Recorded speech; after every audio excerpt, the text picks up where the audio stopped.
حضور صلی اللہ علیہ وآلہ وسلم کے وصال کے بعد سیدنا بلال رضی اللہ تعالی عنہ مدینہ کی گلیوں میں یہ کہتے پھرتے کہ لوگو، تم نے کہیں رسول اللہ صلی اللہ علیہ وآلہ وسلم کو دیکھا ہے؟ اگر دیکھا ہے تو مجھے بھی دکھا دو۔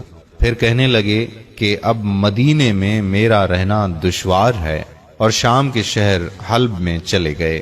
تقریباً 6 ماہ بعد آپ صلی اللہ علیہ وآلہ وسلم کی خواب میں زیارت نصیب ہوئی تو آپ صلی اللہ علیہ وآلہ وسلم فرما رہے تھے، اے بلال، یہ کیا بے وفائی ہے، تو نے ہمیں ملنا چھوڑ دیا، کیا ہماری ملاقات کا وقت نہیں آیا؟ خواب سے بیدار ہوتے ہی اونٹنی پر سوار ہو کر لبیک یا سیدی یا رسول اللہ کہتے ہوئے مدینہ منورہ کی طرف روانہ ہو گئے۔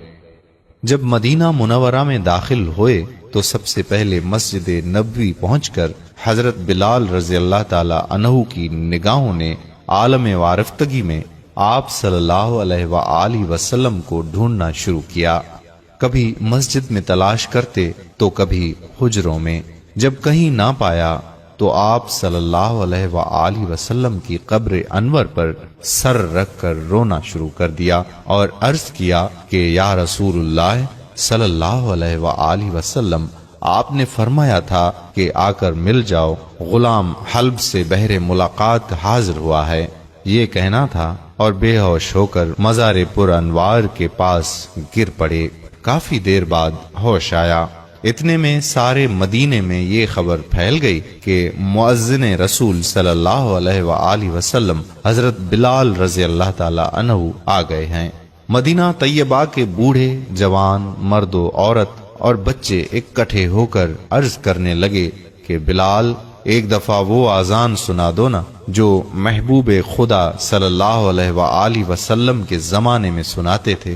آپ رضی اللہ تعالی عنہ نے فرمایا کہ میں معذرت خواہ ہوں، کیونکہ میں جب اذان پڑھتا ہوں تو اشہد ان محمد الرسول اللہ کہتے وقت آپ صلی اللہ علیہ وآلہ وسلم کی زیارت سے مشرف ہوتا اور آپ صلی اللہ علیہ وآلہ وسلم کے دیدار سے اپنی آنکھوں کو ٹھنڈک پہنچاتا تھا۔ اب یہ الفاظ ادا کرتے ہوئے کسے دیکھوں گا؟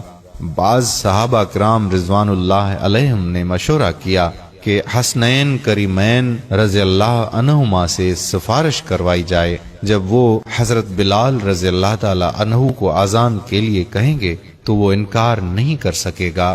چنانچہ امام حسین رضی اللہ تعالی عنہ نے حضرت بلال رضی اللہ تعالی عنہ کا ہاتھ پکڑ کر فرمایا کہ اے بلال، ہم آپ سے وہی اذان سننا چاہتے ہیں جو آپ ہمارے نانا جان اللہ کے رسول صلی اللہ علیہ وآلہ وسلم کو اس مسجد میں سناتے تھے۔ اب حضرت بلال رضی اللہ تعالی عنہ کو انکار کا رایا نہ تھا، لہذا اسی مقام پر کھڑے ہو کر اذان دی جہاں حضور پر نور صلی اللہ علیہ وآلہ وسلم کی ظاہری حیات میں دیا کرتے تھے۔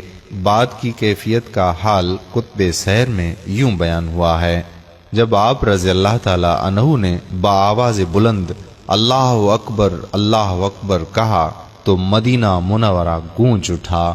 آپ جیسے جیسے آگے بڑھتے گئے جذبات میں اضافہ ہوتا چلا گیا۔ جب اشہد اللہ الہ الا اللہ کے کلمات ادا کیے، گونج میں مزید اضافہ ہو گیا۔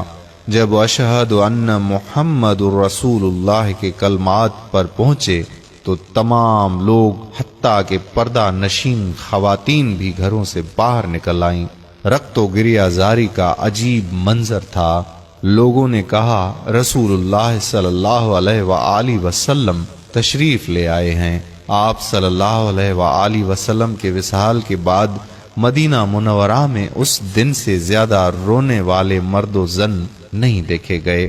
علامہ اقبال رحمت اللہ علیہ اذان بلال رضی اللہ تعالیٰ عنہ کو ترانہ عشق قرار دیتے ہوئے فرماتے ہیں کہ اذان ازل سے تیرے عشق کا ترانہ بنی، اذان ازل سے تیرے عشق کا ترانہ بنی، نماز اس کے نظارے کا ایک بہانہ بنی، ادائے دید سراپا نیاز تھی تیری، ادائے دید سراپا نیاز تھی تیری، کسی کو دیکھتے رہنا نماز تھی تیری۔